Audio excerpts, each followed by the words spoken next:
morning, good afternoon, good evening. Zimbabwe is a failed state, a pariah state that has been ruled for the last 45 years by corrupt, incompetent, and murderous thugs. They've managed to stay in power these 45 years because they rig elections. What we have got in the picture there is a complete summary of what I'm talking about. Where the president says, is everything in place for the elections? And the country's election commissioner, chairperson, says, yes, Mr. President, would you like to see the results? We have a mountain of evidence to show that elections in Zimbabwe are not free, fair, and credible. Here is a video clip of Professor Jonathan Moyo, himself a former ZANU PF and minister, and somebody whom, the truth be said, would know something about rigged elections in Zimbabwe. Chigumba is the mother of the rigging, and Malava is the father of the rigging, endorsed what the mother was doing. It is actually scandalous. You see, ZEC is not supposed to be controlled by any authority. Yeah, it's supposed to be independent. It is an independent constitutional body. In fact, independent commission. It's a Chapter 12 institution. But ZEC did not run anything important. It never did. The computers were run by Africom.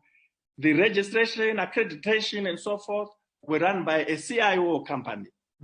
So between the CIO and the army, they ran the processes, the operations, using their instruments. Either Matsanga, who is actually active, she's employed. She joined the, she was not joined, she was seconded to the electoral body in 2008 as a divisional intelligence officer. Now she is a director in the CIO. As we speak right now, she's a director, and she was congratulated and rewarded for rigging the 2018 election, and she was given a house in Borodale, a posh mansion in there. So there is a serious problem that, whereas on paper ZEC is supposed to be an independent constitutional body that runs elections transparently, efficiently, and impartially. No, it doesn't. It doesn't, because it does not even itself run. The elections are run for ZEC by the securocrat. The truth of the matter is, the opposition, the MDC-CCC, had the opportunity to implement the democratic reforms during the GNU of 2008 to 2013. They failed to implement even one token reform. And towards the end of it, they realized that the elections, ZANU PF was going to rig the 2013 elections. And still, they decided they were going to continue to participate.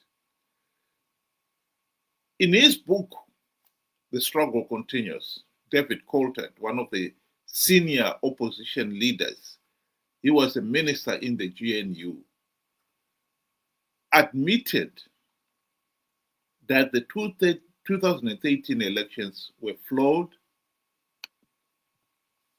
and illegal. And the only logical thing to do was not to withdraw from participating in those flawed elections. But as you can see in this quotation here, I got from his book, he and his friends, opposite, he was with MDCN and the other group was from MDCT. They could not withdraw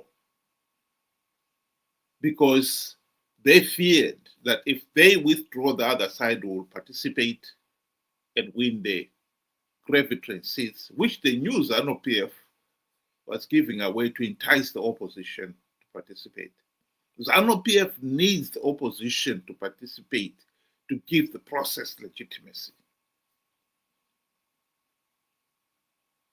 So we have now a situation here where the opposition has been participating in these flawed elections out of greed. Pure and simple.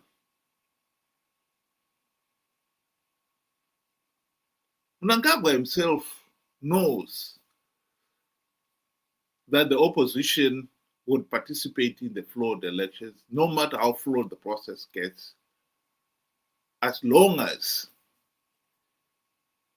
he's able to bribe them.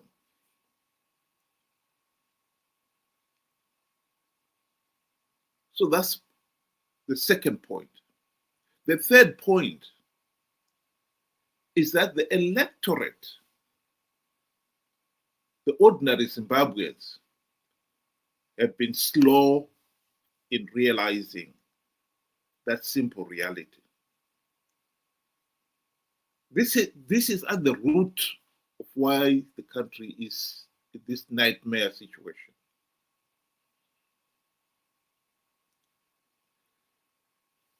In 2023, Chamisa lied to the people when he said he had plugged all the vote rigging loopholes. ZANU PF was not going to rig those elections. CCC was going to win big. He lied to them to entice the people to participate.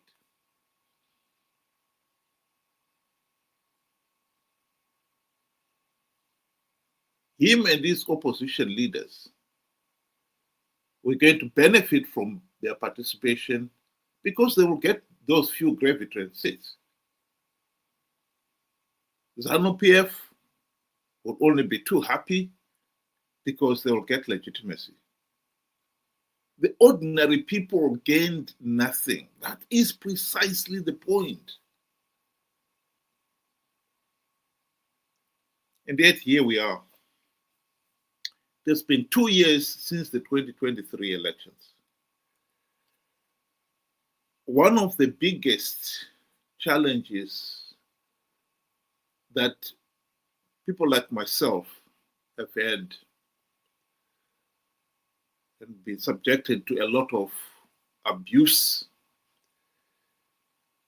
is saying that Chamisa lied. It's absolutely amazing how so many people, nearly 2 million, were conned to participate in the flawed elections because they believed Chamisa. They believed the lie that he was going to win big.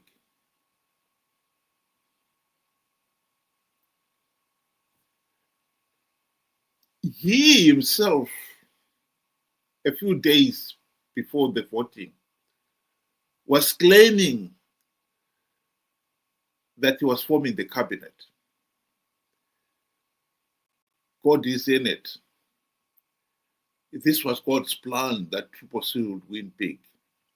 Makorokoto Zimbabwe nokuti hakuna munhu anomira kana denga raronga plan. Denga raronga plan, denga harifoiri. Plan yaMwari haifoiri. Ini ndatanga kugadzira cabinet. There is no way we are not going to form a new cabinet. There is no way we are not going to have a celebration. There is no way we are not going to have an inauguration. Let's start preparing for our inauguration. Let's start preparing for our celebration.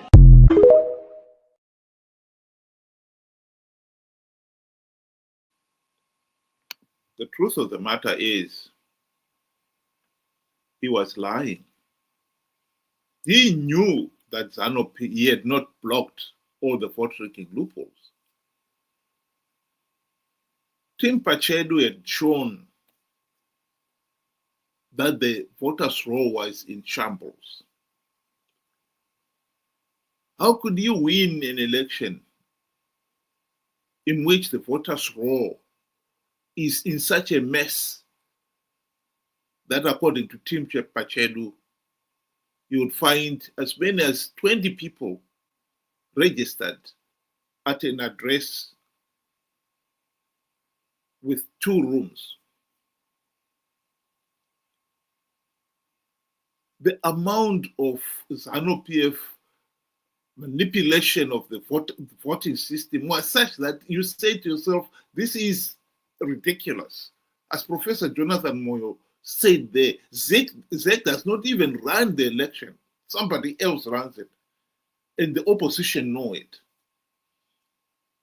And yet they continue, they insisted in participating, out of greed, of course. And the problem is the people themselves fail to see it. And the same people, 2 years later, still refuse to accept that Chamisa lied.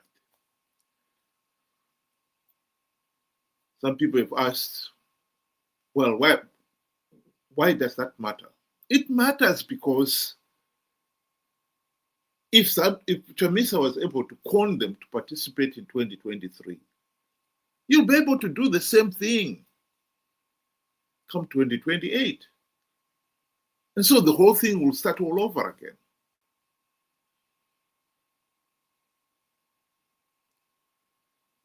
Man is supposed to be a creature of reason. But it must be said, not all men are capable of reasoning.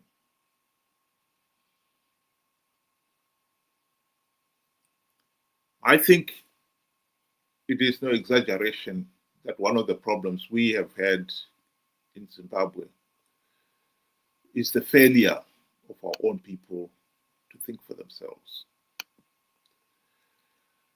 I think as a people, we've always tended to accept the mentality of personality cult mentality, where all the thinking, we leave it to other people to do. In this particular case, the leaders to do. And that has been our biggest problem. Refusing to think.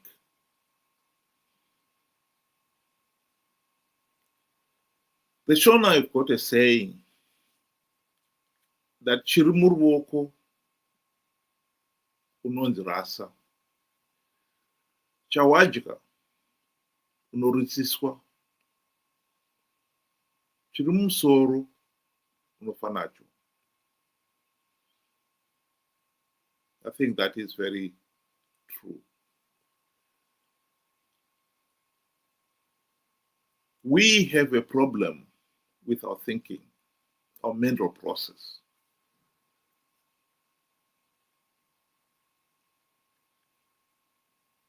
A significant part of our brain, of the millions out there who were easily conned by Chamisa to participate in a flawed elections, only to perpetuate their own suffering. You've got to be sick there. You cannot deny it.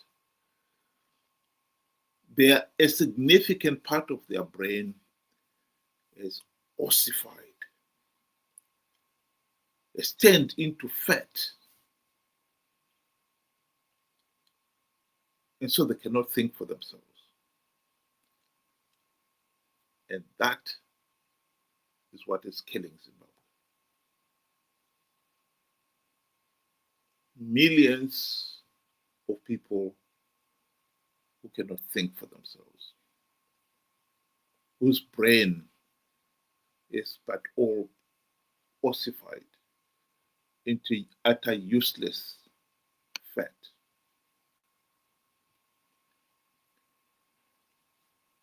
The tragedy is if we do not do something to force these people to open their eyes and their minds. Chamisa will call them to participate in 2028, and Mnangagwa will stay in power, or Zanu PF, whoever is the Zanu PF candidate, and the dictatorship will continue. The country will continue its slide into the abyss. That is the price